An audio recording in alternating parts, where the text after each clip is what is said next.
आप देख रहे हैं इविल आइज। इविल आइज में आज की कहानी हमें भेजी है गुरुजी ने।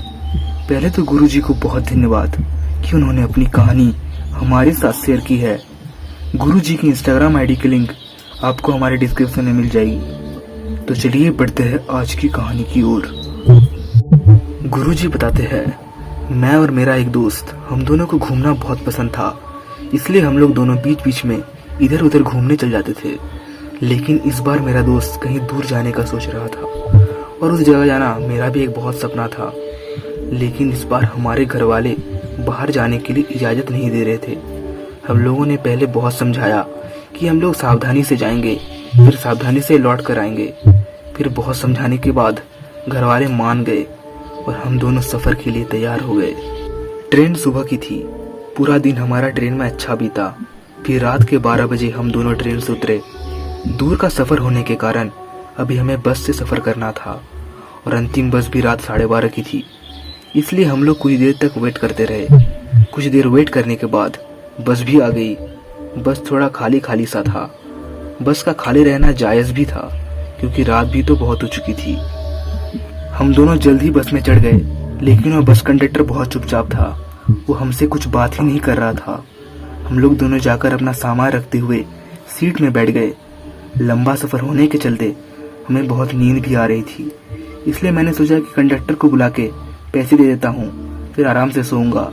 इसलिए मैंने कंडक्टर को आवाज़ लगाई, भाई साहब पैसे ले लो। इस बात पर वो कंडक्टर ने कुछ नहीं कहा और ना ही कोई इशारा किया।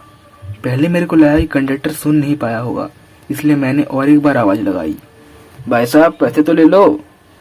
इस बात पर भी वो कंडक्टर कोई जवाब नहीं देता है। मुझे थोड़ा अजीब तो लगता है। मैं इसके बारे में अपने दोस्त को कहने जा ही रहा था, तभी मैंने देखा कि मेरा दोस्त जोरों की झपकी ले रहा है। इसलिए मुझे लगा कि अब उसको नींद से उठाना तो सही नहीं होगा। मैं भी उसकी तरह बहुत थका हुआ था, इसलिए मैंने भी अपनी आंखें बंद कर ली।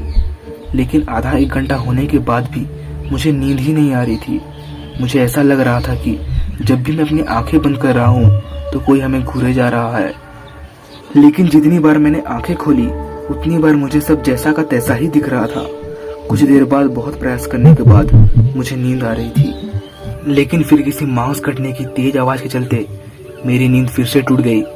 लेकिन इस बार जब मैंने अपनी आंखें खोली तो मुझे अपनी आंखों पर विश्वास ही नहीं हो रहा था। वो कंडक्टर अपने शरीर के मांस को नाखूनों से काट काट कर खा रहा था और साथ साथ उसके शरीर में हर जगह घाव भरे हुए थे और कच्चे मांस की अजीब सी गंध पूरे बस में घूम रही थी। मैं उसको देखता ही रहा कि तभी पूरे बस के लोग एक दूसरे के शरीर के मांस को खा रहे थे और ये सब देख के मुझे कुछ समझ ही नहीं आ रहा था। मैं अपने दोस्त को बुलाए जा रहा था, लेकिन उसे अपनी नींद से फुर्सत कहाँ कि तभी कोई एक मांस हमारी ओर फेंक के मारता है, जो मेरे दोस्त के चेहरे में लगती है और वो नींद से झटपटा के उठ जाता है। अब पूरे बस में शरीर के मांस और खून इधर उधर बिखरे हुए थे। हम दोनों ने सोचा कि अब हमें बस से कूदना ही होगा।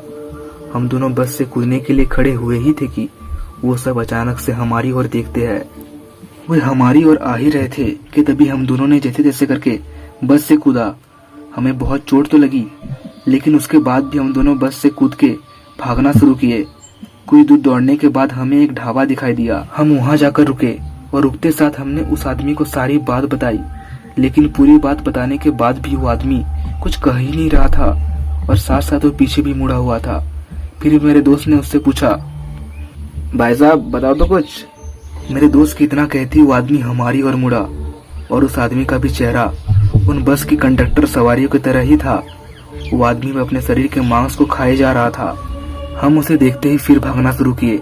वो अपने मांस हमारी ओर फेंके जा रहा था और उस मांस में इतना ज्यादा ही गंध था कि हम लोग कुछ दूर जाने के बाद मेरा दोस्त बेहोश हो जाता है।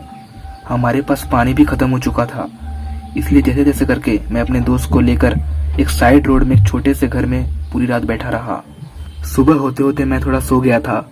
मैं जल्द ही नींद से उठा और तब मैंने जल्द ही जाकर आसपास के नल से पानी लाकर मेरे दोस्त को होश में लाया। उसके होश में आने के बाद जब हम दोनों उस छोटे से घर से निकलकर जहाँ कर रात वो सब हो रहा था वहाँ गए तो हम दोनों के तो होश ही उड़ चुके थे। वो पूरा जगह एक शमशान घाट था जहाँ कर रात हम पूरी तरह फंस चुके थे। फिर जल्दी हम लोग वहां से निकलकर घर वापस जाने का सोचा। आपको यह कहानी कैसी लगी हमें कमेंट करके बताएं और चैनल को सब्सक्राइब करें ऐसी हिला देने वाली हॉरर कहानियां सुनने के लिए। बेल आइकन दबाना ना भूलें।